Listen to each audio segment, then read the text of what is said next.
Holding a woman like a cello, her back to him, a man, after entering her, would use his fingers to orchestrate her climax, while denying himself that satisfaction.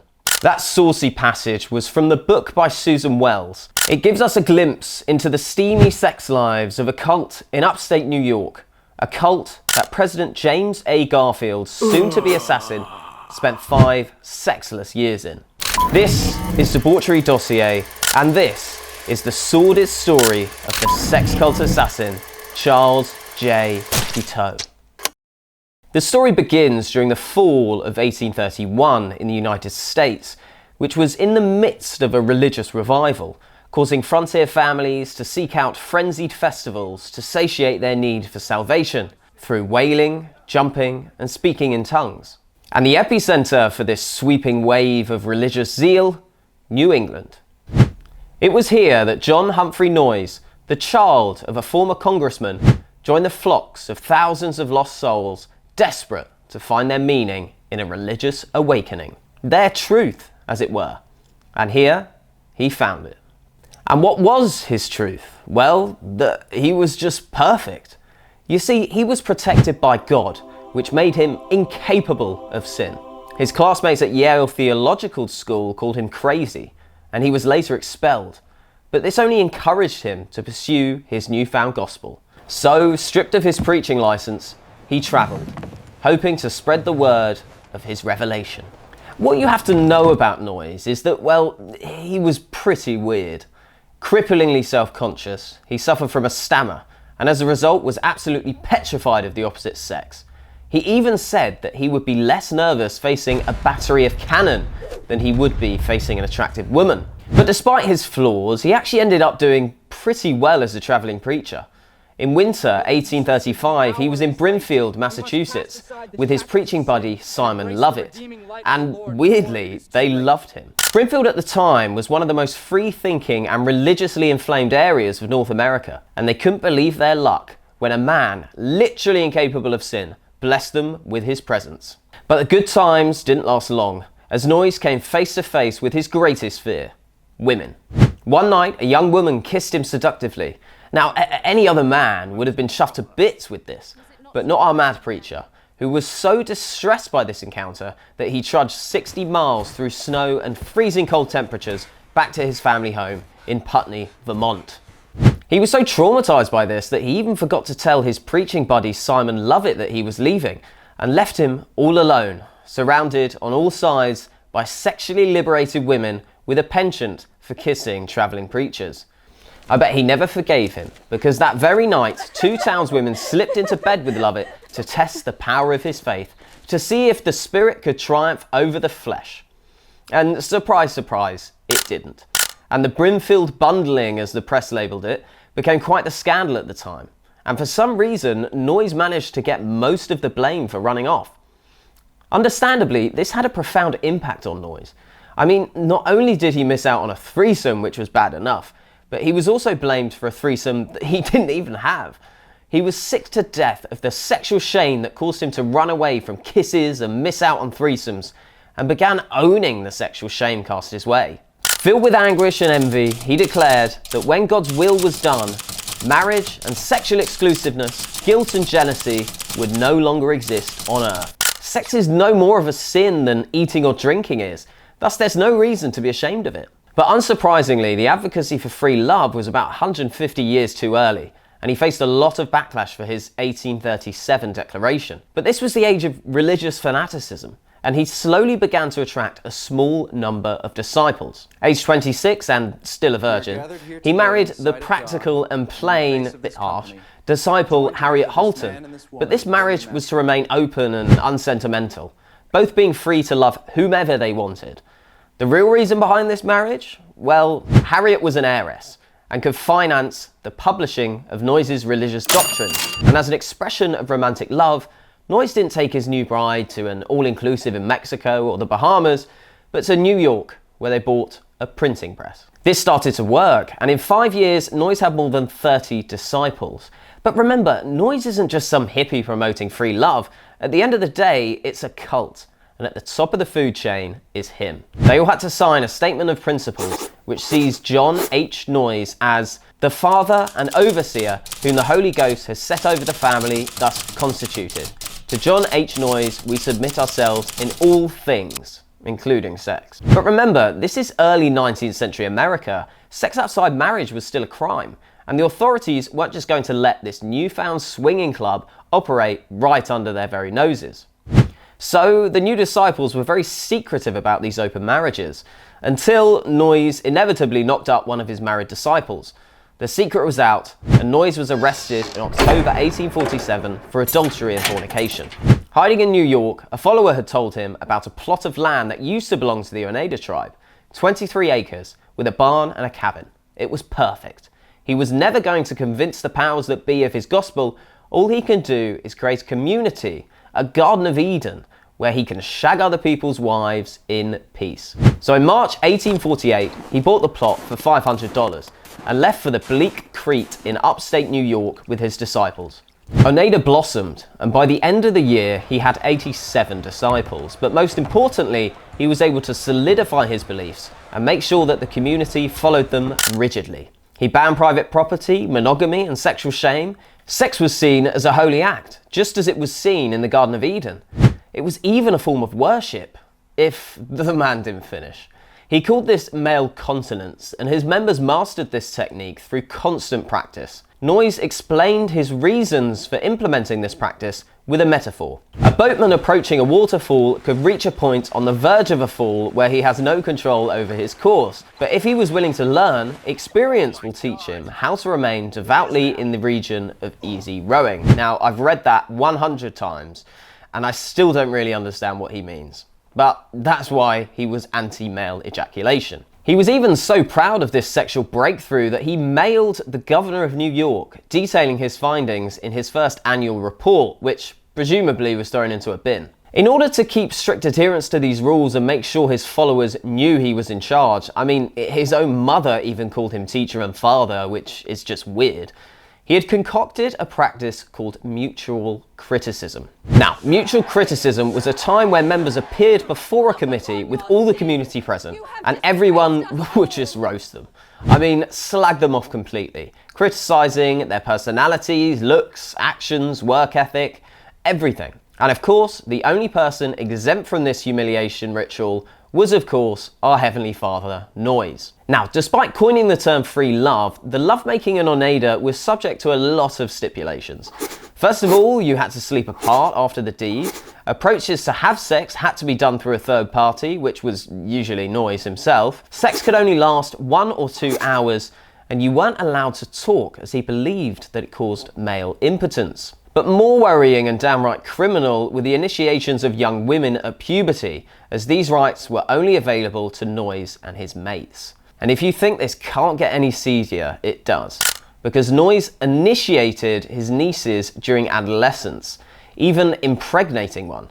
He did this because, well, 1, he was a perv, and 2, he believed that combining Noyes' blood increased the moral perfection of Oneida's offspring. And in concentrating these divine genes, Noyes would be able to create a race that was closer to God. Noyes had unchecked power and could do what he liked. And the membership let him get away with it, well, because Oneida was doing really well. The community was so prosperous, it made a brick mansion, it brought in hordes of tourists who came for the free music, feasts, beer and lemonade. They made hats, slippers, furniture, silk. They had huge factories and even began hiring staff from the outside, creating a Saudi-style economy where Oneida members could focus more on leisurely pursuits, like swimming, fishing, baseball and Turkish baths. But the success of this flourishing community brought its own problems. When word began to spread about this sexual paradise, you can imagine that it didn't really attract the best type of people. Most were just horny guys who couldn't get laid, infidels, or general riffraff who had nothing better to do. So they began screening and interviewing applicants. And one of the keenest applicants was a 19-year-old Charles Guiteau, who claimed that he was attracted by Oneida by an irresistible power. But he was most likely just one of those horny guys who couldn't get laid in the real world. He claimed to be a medium by which the truths that have been revealed to me by God through Mr. Noyes may be known to all the world. And they accepted him in 1860. But far from the sexual paradise he had hoped for, Guiteau found life at Oneida grueling. Averse to hard work, he worried fellow members with his odd behaviour and quick temper, often sitting in a corner for hours at a time, muttering to himself. More frustrating was that he was rejected by all of Oneida's women, who even nicknamed him Get Out. I mean, imagine coming to a free love sex cult and be the only one not getting some. It was torture. And more than that, everyone hated him. And they made that known to him every time he was subject to mutual criticism. He described these times as crucifying and was called by Noyes a moody, self-conceited and unmanageable man who was addicted to self-abuse. But like most incels, instead of looking inward and changing his ways, maybe working a bit harder or wearing some new clothes, he decided that he wasn't the problem. The problem was because he wasn't the cult leader, and decided he would take the position of Noyes by gradual promotion. Now, he slowly realised that this wasn't possible, so in 1863 he left Oneida, naturally right before his next mutual criticism, to become a new cult leader, with Oneidans very much happy to see the back of him. He arrived in Hoboken, New Jersey at the age of 23 with $100 to his name, renting a cheap room in the city. He founded a paper called The Theocrat, and by founded I mean thought of a name, which he envisioned as being the organ of the deity in this world, supplanting churches and Christian associations. He attempted to enlist editors and publishers across the city, who all, quite rightly, laughed at the idea. So broke, lonely and dejected, he pleaded with Oneida to take him in again, which they reluctantly did. They put him to work in a manufacturing plant a mile from the community, and he worked fetching water in the communal kitchen. But again, he was tired of the backbreaking work, and of course his lack of a sex life. He was sick of being an incel in a community which encouraged promiscuous intercourse, so he decided to up sticks again in 1866, skulking off in the middle of the night. You see, Guiteau's life was characterised by attaching himself to one delusion after the other. He didn't really live in reality. He was constantly caught up in the grandiose fantasies that saw him as a president or a famous newspaper editor. These delusions were his lifeline. They took him completely outside his pathetic excuse for a life. He would attach himself to a dream, obsess and ruminate over it, living inside it, but not actually doing anything to reach it. And when that inevitably failed, he created a whole new obsession, starting the cycle all over again. Thus, having his dream of becoming a new cult leader quashed, he decided to follow his new fantasy, to become a famous newspaper editor like Horace Greeley of the New York Tribune, despite admitting that he had scarcely written an article. So he arrived in New York in 1866, and for a whole year made no effort to find a job. With daddy's money, he rented a room in Brooklyn and spent the winter and spring just wandering around New York, planning all the cool things he's going to do when he's this big-time editor. When he finally got his finger out and started looking for work at local papers, he did what all boomers think is the best way to land a top job.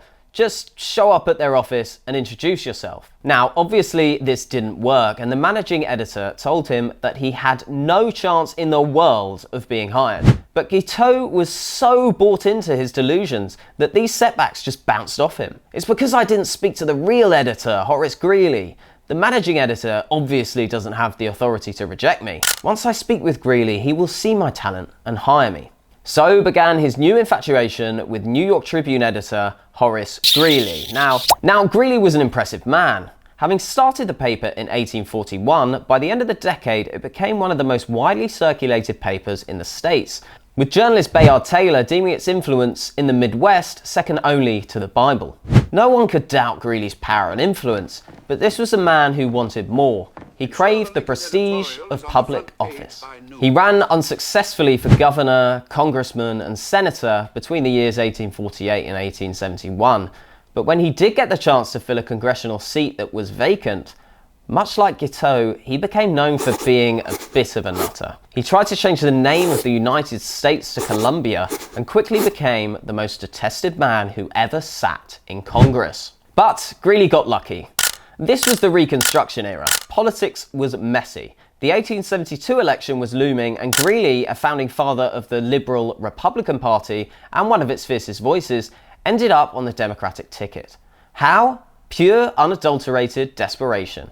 Greeley, alienated by President Grant's rampant corruption, helped form the breakaway Liberal Republican Party and secured their nomination. The Democrats, still tainted by the Civil War and too weak to win alone, saw their opportunity. They ignored Greeley's decades of anti-Democrat rage, adopted his platform of reconciliation and amnesty, and placed their name behind their oldest enemy. It wasn't a strategic victory for Greeley, it was a desperate, failed alliance, a political Hail Mary pass from a party with no other play. Greeley's bid to be president, much like his career in Congress, was doomed from the start. Now, let's pivot back to our mate Charles Guiteau. It's safe to say he wasn't having a great time. In 1871, a fire broke out in southwest Chicago, and within hours, 100-mile-per-hour winds whipped up the flames into 100-foot tornado fires. 70,000 buildings were scorched, hundreds killed, and hundreds of thousands homeless. Among those fleeing the fire with nothing but the shirt on their back was, of course, Charles Guiteau. Now 30 years old, Guiteau had moved there after failing to blackmail Noyes for $10,000 on the threat of exposing his penchant for incest and creepy initiations of adolescent girls. But he bricked it when Oneida's lawyer threatened to sue him for extortion. And to be honest, he seemed to actually be doing alright in Chicago. He moved in with his sister and her lawyer husband, who managed to help him get an apprenticeship in Chicago, and he took the bar a few months later. He even met a nice young English woman named Annie Bunn and married her in July 1869. But of course, it didn't take Annie long to see the faults in the dapper young lawyer she just married. He cheated his clients and, well, everyone he came into contact with. He was determined to live far beyond his means, buying expensive suits, renting the best accommodation, but always shirking off when the bill came, hopping from town to town. After the fire, he returned to New York, broke, delusional, and ready to attach his disastrous luck to the next chaotic political moment, Greeley's nomination. He became obsessed with the idea that by supporting the editor's campaign, he would be rewarded with a prestigious post in his administration. So he abruptly decided to get out of the law business altogether and into politics with Greeley. He was making no money, but was banking everything on Greeley getting elected and becoming a foreign diplomat. But this is Guiteau. He didn't really do anything other than fantasize about being a foreign diplomat. He was strutting around his slummy room asking his wife, "Don't you think I would look like a good foreign minister?" with his wife presumably wishing that she'd stayed in England. He even wrote a campaign speech for Greeley and read it over and over again, always making slight changes. This speech, he believed, was his golden ticket to the White House. He somehow even wrangled the chance to air it at open events. This future diplomat, of course, was later booed and laughed off the stage during his single humiliating campaign speech. But hey, at least he was prepared for the resulting ridicule. He became paranoid and started carrying around a small lead-filled cane to literally beat his way to the presidential award he never earned. Alright, so while Guiteau was busy practicing his diplomatic poses, let's check in on the man who was supposed to make his career, Horace Greeley. Greeley's political fate was a disaster, but his personal life was somehow worse. His wife had been pulverized by years of miscarriages and infant deaths, plunging her into a depression so dark it tragically led to the neglect and death of their own daughter. And where was Greeley during this period? He was busy giving his office sofa more loyalty than his home, famously eating dinner at his house only twice between 1846 and 1848. The man treated his own family like a rival political faction he'd rather avoid. But then, as his campaign reached its climax, his wife deteriorated for the last time. Greeley, perhaps hit by a mountain range of guilt, finally stayed sleepless by her side, completely abandoning his chance at the presidency. His wife died in his arms, and just 6 days later, Greeley was absolutely flattered by Grant, becoming, quote, the worst beaten man who ever run. He lost his wife and the presidency in less than a week. Broke and out of his mind from delirium and insomnia, the poor guy died in an asylum 3 weeks later. Guiteau was gutted. He'd banked everything on Greeley's election win and was stunned by the polls. Desperately searching for a plan B, he decided that if I cannot get notoriety for good, I will get it for evil. How would he do this? I will shoot some of our public men. Now 32 and intensely angry, Guiteau was busy practicing for his future political career by physically assaulting his wife, kicking her out of boarding rooms, locking her in freezing closets, and generally being a world-class monster. He also picked up a case of syphilis, which naturally led his wife to file for divorce in 1873. You know, just a small breakup detail. The guy was constantly thrown in jail for debt, bailed out by family, and then after threatening his sister with an axe, he was kicked out for good. Even his own father, Luther Guiteau, saw the writing on the wall, calling his son wicked, lecherous, deranged, and fit subject for a lunatic asylum. When your own family gives you that kind of 5-star psychiatric review, you know you've peaked. But Charles had one last terrible idea: becoming a motivational speaker. For 4 years, he toured as the little giant from the West, delivering theological lectures that were so disconnected and random, the Chicago Tribune rightly called them a laughingstock. The man was a plagiarist, broke, and perpetually fleeing rent collectors. This, folks, is the kind of rock-bottom resume that can only lead to, well, something terrible. Alright, so Greeley is gone, but the show isn't over. Enter James A. Garfield, the 9th-term congressman who somehow beat out former President Grant for the 1881 Republican nomination. Guiteau, never one to let a dead ambition die, decided his failed speech just needed a quick find and replace job for the 3rd time.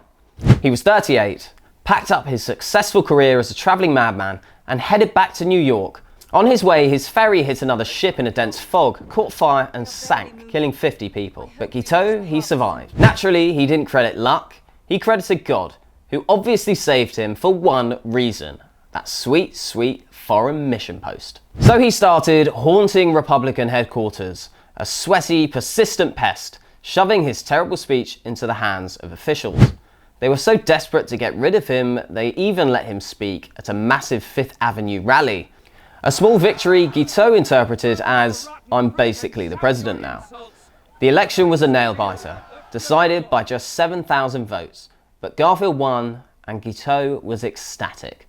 Convinced his recycled speech was the secret sauce that swung the election, so he traded his travelling madman career for a full-time White House stalker gig, determined to receive his reward. He rocked up in Washington the day after the inauguration, still sporting his signature rubber sandals despite the snowy weather, demanding a ministerial post to France or Austria. He wasn't fussy. He made himself such a regular fixture that Vice President Chester Arthur noted he'd seen Guiteau 10 or 20 times. Guiteau was relentless. He pestered Arthur for speaking spots, tried to switch his delusion back to Grant, even breaking into Grant's hotel suite, only to be tossed out, and then, undeterred, wrote directly to the president, demanding the Paris post. His persistence finally paid off when he managed to corner Garfield in his private office, shoving his pathetic campaign speech with the words Paris Consulate scribbled on it into the president's hand. People just pitied him in his wild clothes and rubber sandals, thinking he was just a harmless, mentally ill nuisance. Little did they know that the most embarrassing man in Washington was about to become the most infamous. But then disaster struck again, not for Guiteau, but for the Republicans. Garfield began feuding with powerful GOP politicians, including Conkling and Platt, who rage quit the Senate. Guiteau naturally saw this political squabble as a cosmic betrayal of his special mission.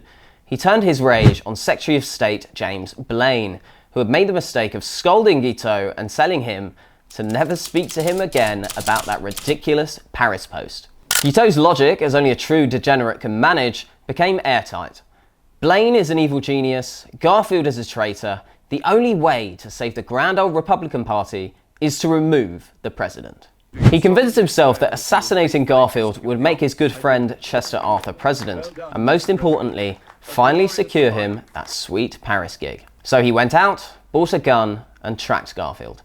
On July 2nd, 1881, President Garfield was waiting for a train. Guiteau stepped forward, fired 2 shots, and finally achieved his life's mission. Not as a diplomat, but as the pathetic, delusional man who assassinated a president over a civil service job he was never qualified for. It took Garfield almost 3 agonizing months to die, shrinking to 130 pounds, and countless operations attempting to remove the bullet lodged in his back. Guiteau's defense? He was innocent. "I simply shot at him," he insisted. "The doctors killed him via medical malpractice." His brother-in-law, serving as his counsel, tried to link Guiteau's derangement back to his time in the Oneida commune.